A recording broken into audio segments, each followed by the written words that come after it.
Let me welcome Jean Touboul, the CEO of Pernod Ricard India, one of the leading premium spirits brands in the world. Huge round of applause for Pernod Ricard India and for Jean Touboul. Warm welcome. Let me also welcome on stage Mr. Vivek Sahni. He's the co-founder and chairman of Kama Ayurveda, and he's been a premier and driving force in the India beauty and wellness space. Warm welcome to you as well, Vivek. Good to have you with us.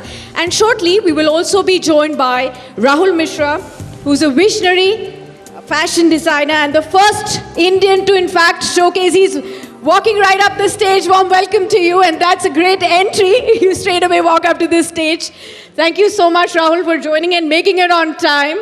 So he's the first Indian to showcase at the Paris Haute Couture Week. Warm welcome to you, Rahul. And thank you so much, audiences, for being with us on this session. I promise this is going to be a lot more interesting than you can imagine. I'm going to be starting off with you, John. And I want to start off by congratulating you. You must be in high spirits. And I can say that because Pernod Ricard India has, in fact, become the largest alco-bev player in the country by revenues. So congratulations on achieving that. Thank you. I want to understand from you, where do you see India currently when it comes to premium spirits, and where do we go from here when we come to talk about premium spirits? Why am I asking you this is, India was earlier only thought about a mass market, those who would be probably looking at lower ticket items when it comes to liquor, but you changed the game. How did you make that happen?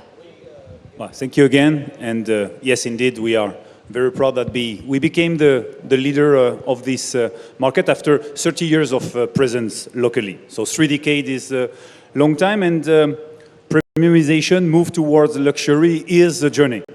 It's a journey that started then, and you're right to say there is still a big mass market with spirits in India, but it's premiumizing fast. It's premiumizing thanks to consumers who really are willing to aspire to products which are more elevated, and with the spirits to drink less probably, but drink better stuff. And we see that, which is extremely promising, even more in the younger generation. And so this trend is growing in the younger generation, which means when they grow older, when their disposable income grows with life, we should see this trend continuing, if not accelerating. Good afternoon. My first question to you is you to Rahul.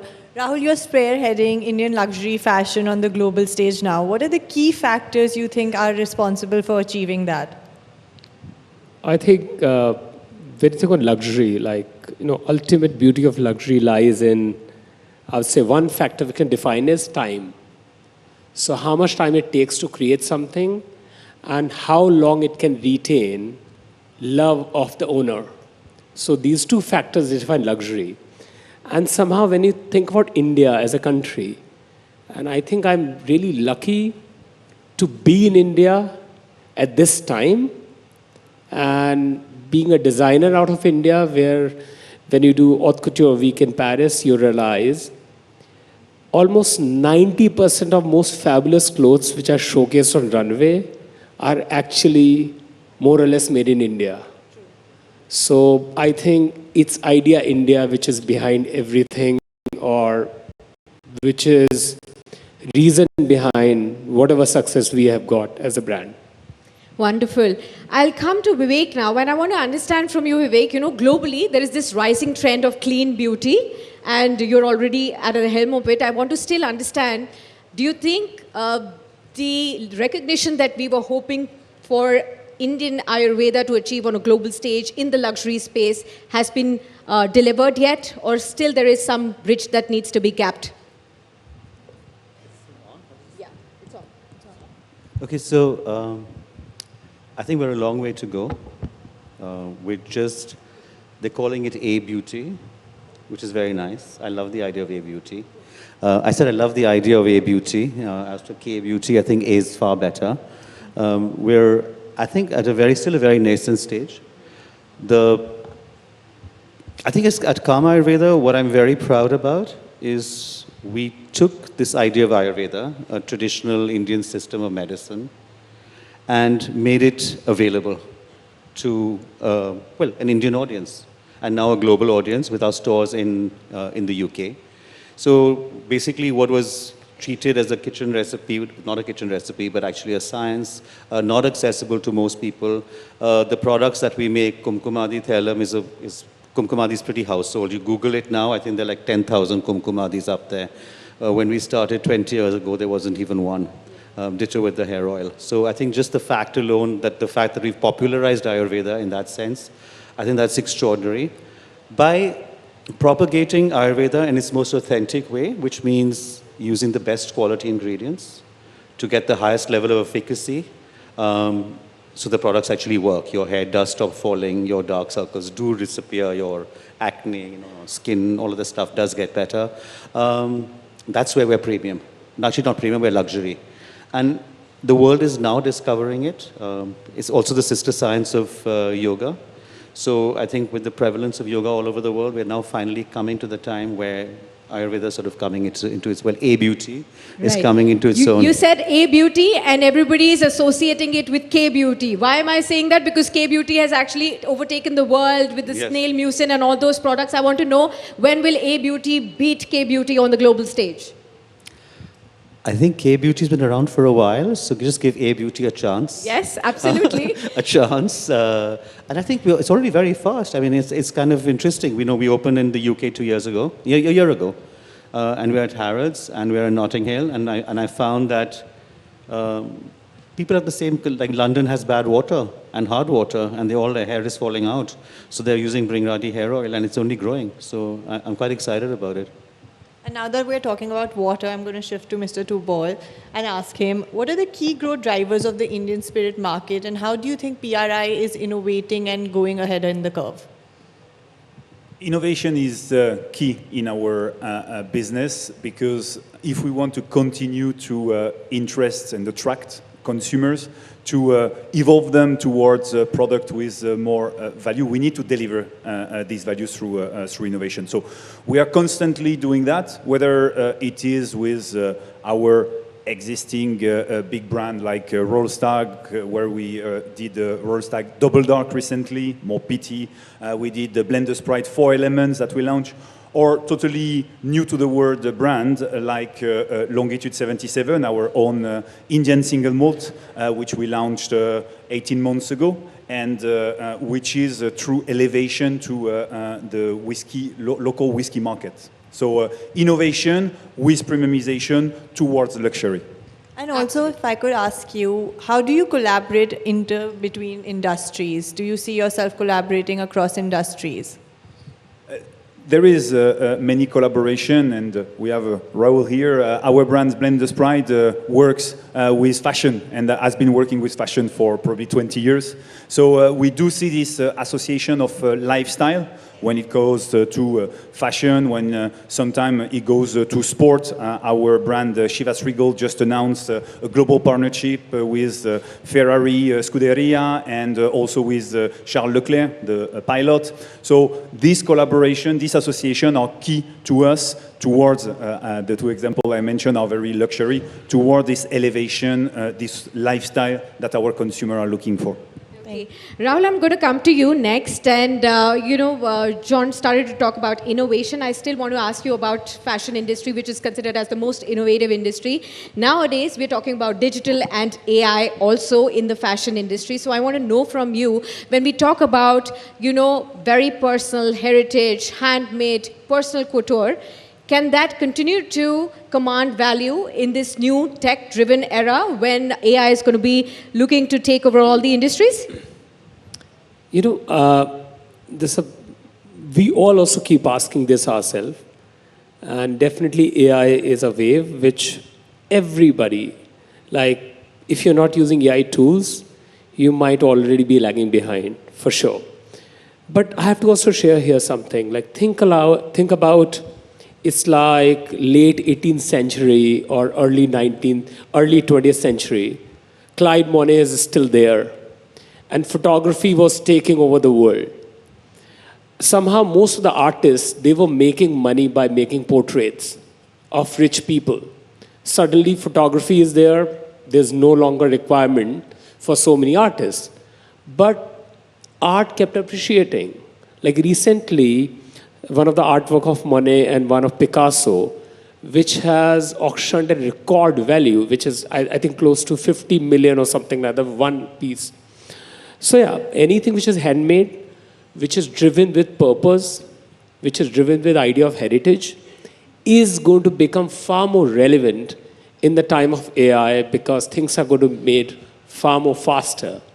So power of hand is here to stay. And I really feel when you look at a country like India, which is 1.5 billion population, it's better it stays here because that's also a requirement of society. Absolutely. So, Rahul, I want to just follow up with that. You did say that the power of hand is here to stay. I want to just bring up to speed the memory of all the people. You designed Isha Ambani's Met Gala look, and that became a viral, and people will be able to see that picture behind me. And soon, but Rahul, 10,000 handmade hours is what it took to make that beautiful, gorgeous gown. Tell us, how did you get that done, and what conversation with Isha Ambani really got that final look? So, the theme was, Garden of Time. So when you go Garden of Time, if you look at like our studio, Rahul Mishra studio, actually has created gardens across many seasons. Many years we have been working with florals, all these embroidery experiments and all that. So in that way, what we have done, we have created almost like a life of a garden. In her gown, the beginning of the gown starts with, with almost like dead flowers. So when a flower dies, it's not real death, it's a beginning, it's a new beginning. So that is something depicted with golden color, and how it kind of moves forward. The entire palla was, multiple feet long, and the whole idea was as if like it's a floating river, and how, flowers are kind of floating onto it. So, it was also a lot of sample flowers which you have done across 10 years of time. Everything has gone into it. A lot of recycling, repurposing has gone into creating that outfit. And that was the whole idea which she also wanted. So this palla which you see here, all different flowers from different seasons. Almost like, a time of 10 years we have put together. And her piece, which is more closer to body, is gold and these brown, dead skeleton of flowers, which is there. So as if like, death is a new beginning or new beginning of life. So that's our whole idea was. Thank you. Vivek, my next question is to you, and I would like to ask you about, now Kama Ayurveda has ventured as an international footprint in the UK. What are the key initiatives undertaken by the brand to raise awareness among the global consumer on India's traditional holistic approach to beauty and wellness?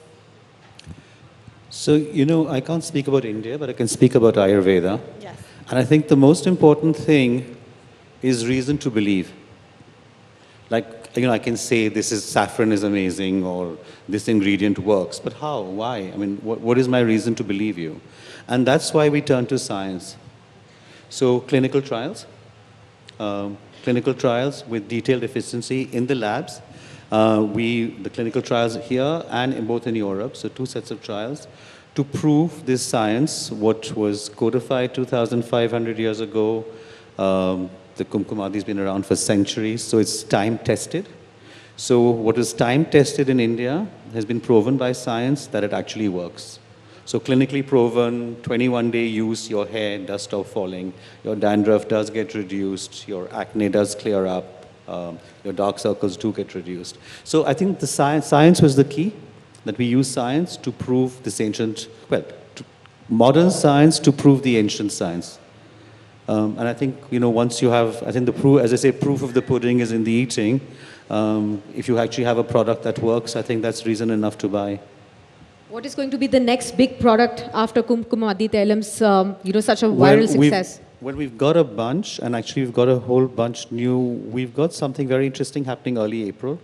a whole bunch of new things, which I won't speak about now, but you'll be hearing about them shortly. So a whole bunch of very exciting new things happening. Okay, John, I'm going to come to you and I want to ask you about the regulatory policies in the alcobev industry that can be very tricky and tough, especially when it varies across the states. Is it really difficult for you to navigate such challenges when it comes as headwinds to your overall ambition, growth, aspirations in India? Well, alcobev market is regulated all over the world, so we don't complain, and we acknowledge alcohol is not neutral, and we accept this regulation and the taxation that go with it. Fair to say that India is complex, and this regulation, which is different in the different states, does create some difficulties, but we are a large player, the largest. We do cooperate well with the different authorities, and I would say the situation is improving year after year. So I'm really looking at this increasing ease of doing business, which is the right path. Of course, I would like it to go even faster, but it's going into the right direction. Rahul, my question's to you. You know, as you said before, the Indian artisan is in the spotlight, whether it is Chanel, which produces their embroidery here, Dior, as we've seen before. We recently saw Dries Van Noten doing all the embroidery in India and finally giving it the due that it needed to be. And what do you feel about the Indian artisan being in the spotlight, and how do you take it forward on the global stage? You know, I really feel like there's some hard realities, like one of the reasons why till now the craft is alive, there are two reasons behind it. One is, which is again celebration of Indian consumers, especially Indian women, who end up buying a lot of craft. They value, they understand it, they consume it. And second reason, which is also, India is such a large country, everybody does not has proper employment. So in that way, creating, like, for example, a handloom weaver who is weaving from the village, because, you know, till now, we could not take work to their doorstep, to the weavers. And average weaver, even till date also, earns sometimes 5,000, less than 5,000 rupees, a month. So in that way, more designers, whether global or Indian, more we work with purity of hand. Again, I say, why I use the word purity of hand? Because a lot of work which is happening is also semi-mechanized, maybe a little computer embroidery, and put a little bit of 10% hand embroidery on there, says it's a handmade lehenga. I think that is where we all brands, like all of us, why I'm using this forum to talk about this, all the brands, we all need a kind of responsibility also, to make sure if you have a customer who is ready to pay price, it is better to create something which is purely out of hand. Otherwise, the entire idea of luxury goes just in the optics of things. And how can we make sure that fair wages are given, due credit is given to everybody? So this is something which I really feel, a lot of times, like when I had some meeting with Minister of Textile also, I was talking about how can you make sure even somebody who's working from their home, and multiple craftsmen still across all industries, across whether it's related to Vivek, somebody doing something in Kannauj, or somebody doing something in... So a lot of these people, when they work from home, how can we make sure when they work for 8 hours a day, how at least minimum wages, if not sustainable wages. First dream is that everybody gets to get minimum wages for their work to be done. So in that way, I really feel the idea of luxury becomes far more powerful as a tool, because, as a designer, I always feel, what is the purpose behind making another outfit? I would really love to create some garments, maybe without embroidery one day. And I really want to, and that's how I started my career. But the thing is, embroidery is such a slow process. It employs so many people. So purpose for us is how do you create more participation from people who really need work. So this becomes almost like a kind of, a continuous cycle for us to look at luxury, not necessarily in minimalism, but celebrate maximalism because it creates more employment. It's more purposeful for our society. And sustainability-wise, I always say it, you might grow organic cotton, best material possible. But, when you make up million of t-shirts like that, it's no longer sustainable. On the other hand, using plastic sequin with hand on an outfit, which is going to stay like that forever, which will be passed on as heirloom piece in generations, might be far more sustainable. Because materiality is one thing of sustainability. Look at social sustainability, look at cultural sustainability, look at also how certain techniques somebody has mastered and they need to be employed with those. Absolutely. John, I'm going to come to you. My last question to you. We're running out of time now. I want to understand Pernod Ricard India's focus now going forward from here. So far, like we began discussing, your focus has been more premium. Your focus has been limited editions as well. Tell me, would you ever want to explore or expand in the mass market, or maybe look at exploring even the brewed segments in spirits? Wineries you shut down, are you going to be looking at that yet again? The simple answer is we are a premium spirit company. So the mass market, some other people do it very well, and it's not really our business. We prefer to attract consumer and bring them up. And we are a local company, and I think there is more and more demand for local spirits. Take Indian single malt. 15, 20 years ago, you bring a friend home and you propose him an Indian single malt, he will question friendship with you. Nowadays, they will love it. We have plenty of good products in the market, and I think that's the way forward for the market. My last question to you, Vivek. There's been an influx of beauty products in the country today, especially skincare is on a rise. How do you stay true to the ethos of the brand and do not become a part of the clutter? I think the most important thing is authenticity and sticking to the value system you started with. Because, it's very easy to become trend-driven, but then you lose the spirit of what you are.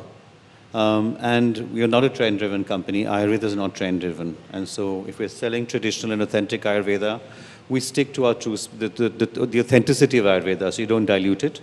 Obviously, you create more modern ways of utilization, of using it, end consumer use, because obviously nobody wants to just, only put an oil. They might want to use a cream, which is diluted. So, but to stick, I think authenticity is critical. Thank you, everybody, and thank you all the audiences for listening in. You've been great and fascinating insights being shared. Thank you, Rahul, Vivek, and John, for that insightful conversation.